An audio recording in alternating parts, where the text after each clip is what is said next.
Assalamualaikum warahmatullahi wabarakatuh. Balik lagi nih di Ada Misteri dalam segmen mencekam atau menceritakan kisah misteri bareng gua Ari dan pasti sama Cici nih. Apa kabar nih Sobat Misteri? Semoga kita dalam keadaan sehat ya. Nah, dalam segmen mencekam ini seperti biasa, Cici akan menceritakan pengalaman mistis pribadinya atau menceritakan kiriman dari para TTM semua di rumah yang udah kirim-kirim ke kita lewat email, Instagram atau nomor WhatsApp. Nah, pada malam ini lu bakal cerita masalah apa nih? Atau pengalaman lu yang di mana nih?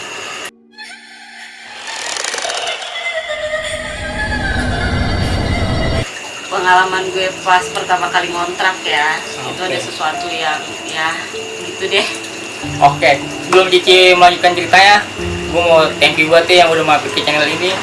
Dan jangan lupa nih, selain semangatin Ayang, gimana tuh Ci? Biar kita lebih semangat lagi bikin kontennya. Jangan lupa di like, komen, dan subscribe. Dan kalau kalian punya cerita-cerita yang seru atau cerita-cerita mistis lainnya, kalian bisa langsung komen ya. Atau bisa DM juga atau bisa WhatsApp juga ke kita, biar kita bisa ceritain langsung di sini. Oke, ditunggu tuh ceritanya nih dari teman-teman biar bisa dibawain Cici. Cici, malam ini lanjut cerita nih Ci. Pengalaman lu ngontrak Ci ya. Pertama kali ngontrak tuh. Pertama kali banget ya gue ngontrak di daerah Pondok Gede lah, itu nggak jauh lah ya, Itu tahun berapa tuh Ci? itu kurang lebih tahun 2018. Berarti udah hampir 4 tahun ya. Iya, kurang lebih udah hampir 4 tahun. Nah, jadi tuh awal banget gue tuh emang bingung ya mau ngontrak di daerah mana, karena waktu itu statusnya juga gue kerja juga kan di daerah Pondok Gede kan. Nah, karena rekomendasi nih dari temen gue, kata temen gue ada nih kontrakan yang gak terlalu jauh gitu kan. Ya, karena gue juga bingung kan nyari kontrakan di mana lagi kan, karena temen gue bilang ada, oke deh kita lihat yuk ke sana. Oh ya, langsung dah tuh ya. Nah, pas ngeliat ke sana ya lumayan lah ya, kontrakannya tuh kayak modelan 3 petak kayak gitu. Nah, emang sih di dalamnya itu kayak cuman ngelos gitu aja, kayak ruang tamu nih, terus kamarnya itu kamar yang nggak ada pintunya, jadi yang langsung ngelos ke dapur. Oh, langsung ke dapur ya, kamar umumnya lah ya. Awalnya sih gue emang awal pertama kali gue masuk kayak ngerasa kayak panas nih gitu, paham gak sih lu, kayak yang biasanya kayak kontrakan ada yang adem Oh, gitu iya, kan iya. ya. Tapi di situ kayak gue ngerasanya kayak panas banget nih gitu. Cuman ya gue ya udahlah gitu kan. Karena emang nyari kontrakan susah, ya udahlah gue oke di situ. Nah, pas gue pulang kerja lagi nih, gue pulang kerja tiba-tiba gue bersihin tempat tidur dong. Iya, mau tidur. Spraynya segala macam. Nah, tiba-tiba tuh kayak di kasur gue tuh banyak-banyak peniti gitu. Mimpi. Iya, sedangkan gue tuh nggak pernah nyimpen kayak gitu-gituan. Nah, dari situ ya udahlah, gue cuekin lagi aja dong, kayak ya udahlah gue capek tuh mau tidur, besok gue kerja lagi gitu kan. Nah, itu kejadian juga gue udah keguguran, gue dari keguguran gue sempat kerja dulu. Nah, pas malam-malam gue mau tidur itu gue ngeliat peniti, jadi udah gue abain dan gue tidur. Sekitar jam 4 pagi itu tiba-tiba darah gue muncrat dari kemaluan gue. Itu bener-bener parah sih, gue kaget banget, gue lagi tidur pules tiba-tiba darah yang begitu banyak langsung muncrat gitu kan. Gue kaget kan, gue langsung bangunin laki gue kan. Cuman laki gue waktu itu mungkin masih pules jadi belum respon, dan karena gue takut darah gue banyak di kasur, akhirnya gue pergilah ke lantai lah di dekat kulkas tuh yang mau ke arah ke dapur tuh. Gue duduk di situ lama, darah gue udah banyak banget, udah ngalir lah intinya. Nggak lama laki gue bangun, dia panik dong sama kondisi gue yang lihat gue darah banyak banget itu. Nah, gue udah manggil Grab segala macem, nggak ada yang ngambil. Ya logikanya jam 4 pagi ya, susah juga. Susah juga mungkin. Nah, ya, belum tentu juga dia mau ngambil karena kan statusnya gue lagi pendarahan nih, lagi banyak darah yang keluar ya kan. Nah, akhirnya dari situ gue jalanlah sama laki gue ke rumah sakit, ke salah satu rumah sakit dari Pondok Gede. Dari situ gue udah dapet perawatan segala macem, udah dibersihin juga, jadi gue dikuret 2 kali saat itu. Dari situ pas gue lagi santai-santai mau pulang nih ya, gue sama laki gue ngobrol, kayak ngobrolin. Pertama dia dulu nih yang ngomong kayak, lu ngerasa nggak sih yang di rumah tuh kayak gini ada kejadian kayak gini kayak ngerasa diganggu atau apa gitu kan. Oh berarti lu pas di situ baru cerita lu, baru buka-bukaan tuh sama laki lu Nah tuh. itu dia, Apa yang lu tadinya tuh rasain tuh? iya tadi gue tuh diem-diem aja, Oh, sama-sama diem-dieman tuh? diem, nggak ada yang Oke. cerita masalah kayak gini. Ah. Dari situ oke, dia cerita, gue cerita, jadi apa yang gue alamin dia juga ngalamin, apa yang gue rasain dia juga ternyata rasain. Oh jadi gitu. selama ini lu mikirnya lu sendiri doang nih yang rasain. Iya, Dia nggak tahu gue- kalau laki lu juga ngerasain tuh akhirnya ya. Gue nggak mau ngomong karena gue takutnya kayak dia makin takut lah intinya kayak Oke. gitu. Kalau kita Ya. lu bareng-bareng terus. Iya, jadi gue ya udahlah bodohin amat. Nah dari situ terbuka semua itu yang kita alamin di kontrakan itu ya. Dari situ pulang dari situ pun kita nggak mau pulang ke situ Oh. karena kayak udah nggak nyaman nih, udah nggak bener nih di kontrakan Tempat ini, itu ya? intinya kayak gitulah ya. Dari situ gue pulanglah ke rumah mertua gue, pulang ke rumah mertua gue dulu. Tapi kan gue juga harus beresin segala macam yang ada di situ dong. Oh Iya nggak pas sih? malam-malam itu, yang pas Nah, lu keluar darah. Pas malam-malam itu kan gue keluar darah banyak Oh. tuh. Nah tetangga gue tuh yang bersihin darah gue itu kan. Nah dia tuh cerita sama gue, kata dia bersihin darah gue itu kayak nggak habis-habis. Jadi kan kayak di keramik itu ada selah-selah tuh. Iya, iya. Nah jadi lu bersihin, keluar lagi darah itu dari selah-selah itu. Oh berarti dari dalam keramik keluar Nah, darah itu tuh. dia. Terus lu bersihin lagi, tetap aja masih keluar terus darah-darahnya itu. Nah, bersih-bersihnya itu dia dibersihin pakai air dari masjid. Kayak gitu. Kok air mati sih? Iya, jadi apa namanya, salah satu tetangga gue ini ada yang ngajarin kayak coba aja pakai air putih biar bersih katanya kayak gitu. Alhamdulillah emang bener-bener jadinya udah bersih. Dari yang tadinya lu lap sampai kayak gimana pun keluar lagi kayak gitu. Lu pakai air masjid dilap udah nggak keluar lagi. Udah nggak keluar lagi. Apa sih? Makanya gue juga bingung kan. Nah dari situ gue cerita deh tuh apa yang gue alami nih sama tetangga gue ini. Kenapanya dan ternyata dia juga baru cerita tuh kenapa apa namanya di rumah ini kayak gini kayak gitu. Dan dia juga pernah cerita ke gue, kata dia, iya saya juga sering dengar katanya gue sama suami gue suka ketawa malam-malam kayak gitu. Sedangkan gue di malam-malam itu ya waktu tidur Jadi gitu. nggak diketawa. Nggak ada yang ketawa, nggak ada yang dengerin musik lah. Dia bilang kan ada yang dengerin musik katanya malam-malam sambil ketawa-ketawa, dan itu nggak pernah kita lakuin di situ gitu katanya. Karena kita emang kalau udah capek ya udah tidur, main HP sebentar tidur udah. Oh jadi nggak ada kayak keramaian kayak lu lagi nyanyi atau lu Iya, channel-channel udah. aja enggak tuh? Ya, enggak, apalagi kita kan statusnya adalah kontrakan dan berdempet Nah iya juga. kan kalau itu kan temboknya kan banyak kan nyatu tuh ya, Nah, sebelah itu sebelah dia. gitu ya. Nah makanya Dan pasti itu kan dia dengarnya dari tempat tuh. dari tempat gue, dia dengar katanya suara gue ketawa sama suami gue, sedangkan gue nggak kayak gitu kan, nggak ngelakuin, nggak maksudnya nggak ketawa malam-malam lah gitu kan. Karena kita biasanya pulang kerja main handphone sebentar, udah ngobrol sebentar tidur, nggak ada yang gimana-gimana gitu.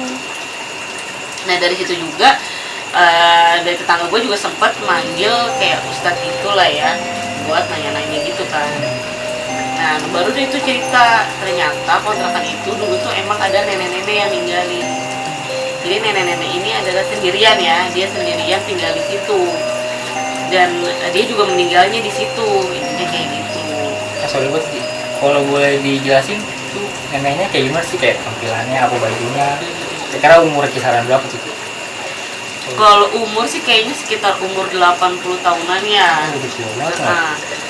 Nah, sosoknya itu kayak orangnya tuh kecil, nenek-neneknya, dan dia tuh pakai kayak kain, terus pakai kayak apa sih namanya, baju yang zaman dulu tuh bukan batik, apa ya namanya ya? Yang baju kayak sini kayak belakang. Nah iya betul.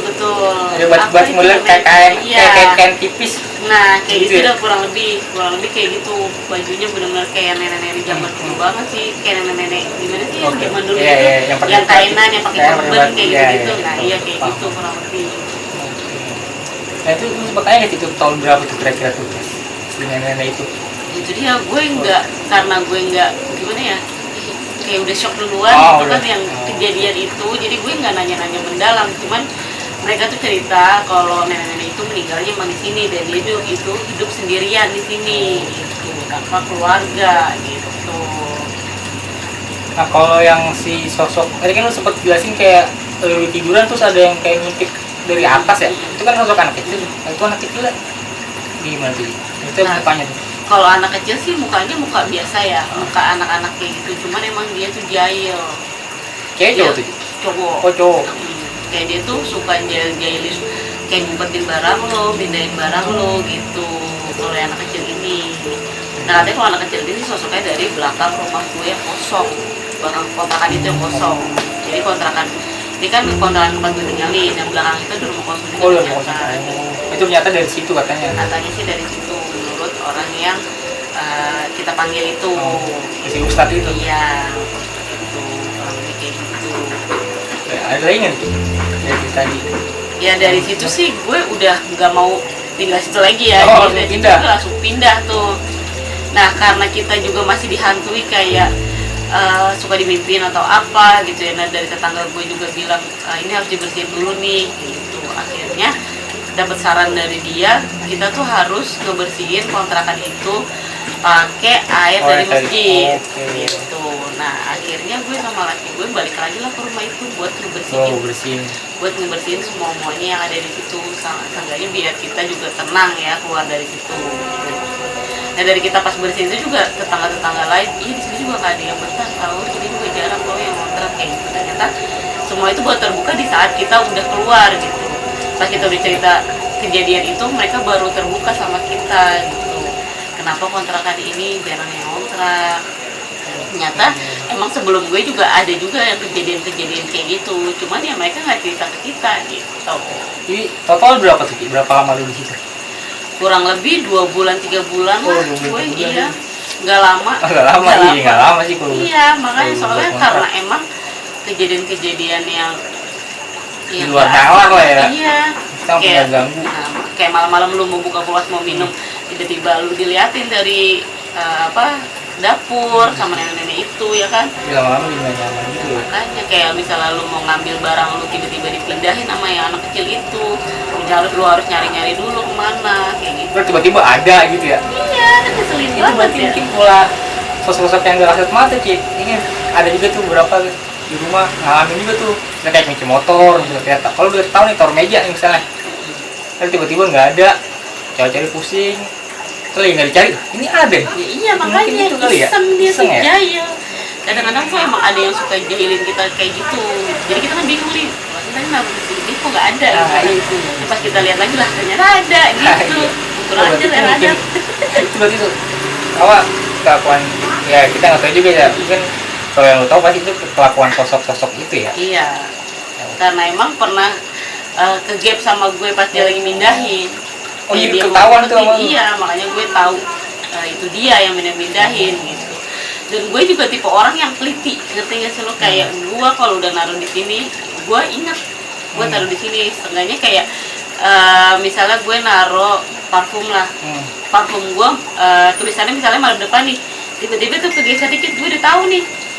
Berarti ada yang pakai parfum gue gitu. Gue orangnya bener-bener kayak teliti banget dari hal-hal kecil kayak gitu ya. Jadi gue tahu kalau barang gue kayak bergeser atau barang gue nggak ada di tempatnya, itu gue tahu gitu.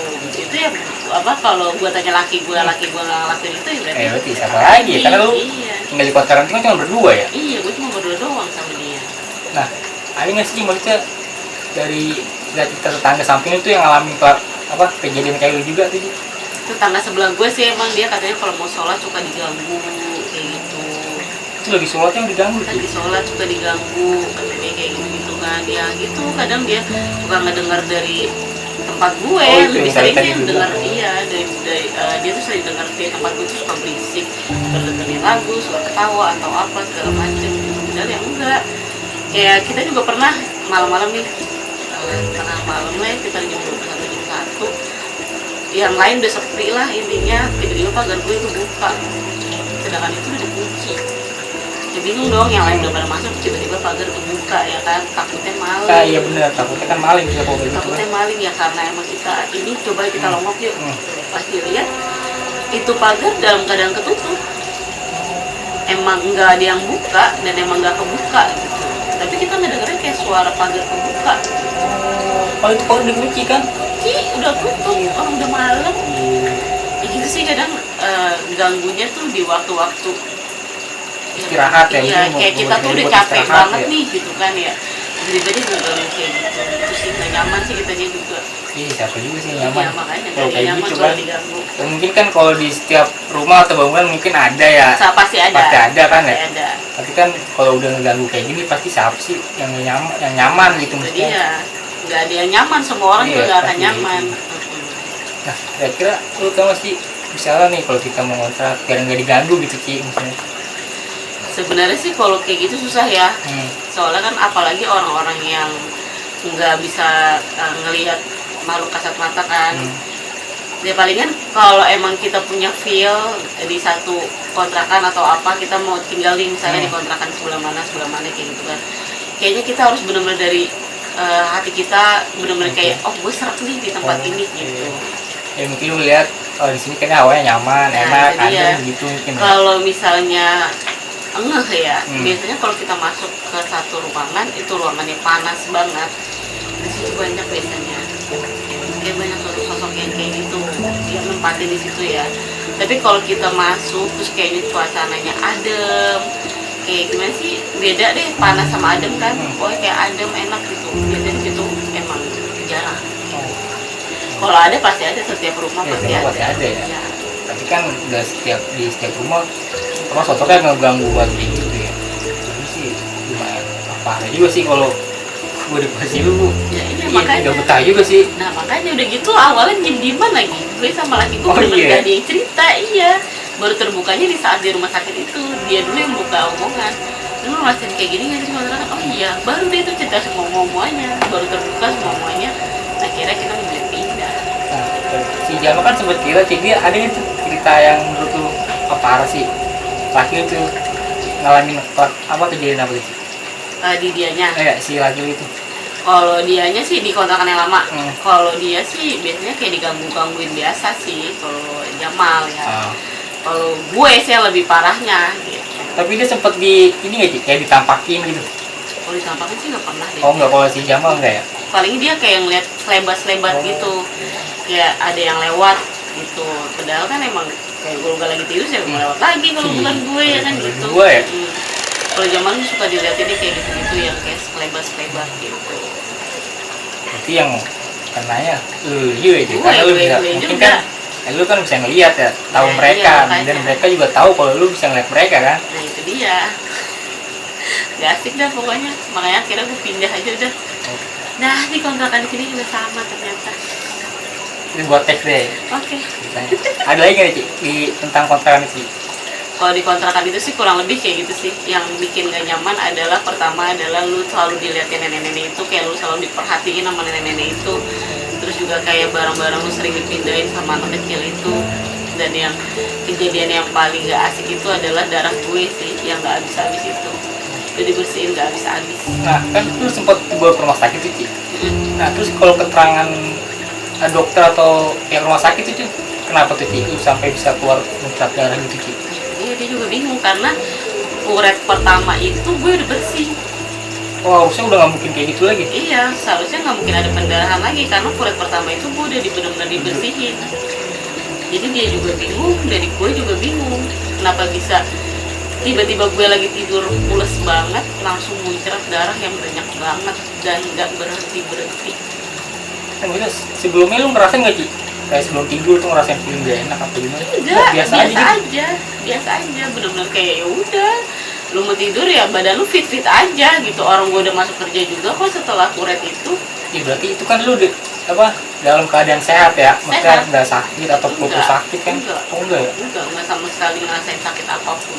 Oh tuh muncrat gitu. Tiba-tiba muncrat malam-malam lu lagi tidur pules, tiba-tiba ya itu darah muncrat.